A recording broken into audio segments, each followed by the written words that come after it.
DJ भगवान दास राजभर कन्हवा पलेटे हुकावर चलले बोल बम बोलते डगर चलले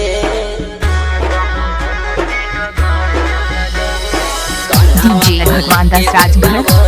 डीजे भगवान दास राजभर बम बोलते डगर चलले तो जल शिव के चढ़ावे राजभर चलले एकजुट होके घर घर चलले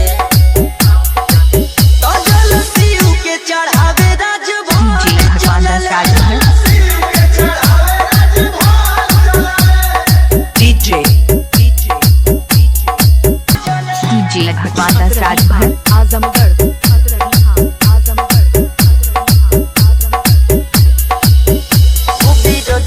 के भीड़ देखला गोलबा सबे बाबा के भक्ति में पागल बा डीजे भगवान दास राजभर महादेव बोलेले के बाबा के बूटी देखा सब डोलेले सुसावन के पावन लहर चलले तो जल शिव के चढ़ावे राजभर चल राजभर चलले डीजे भगवान दास राजभर डीजे डीजे भगवान दास राजभर डीजे भगवान दास राजभर आजमगढ़ डीजे भगवान दास राजभर डीजे भगवान दास राजभर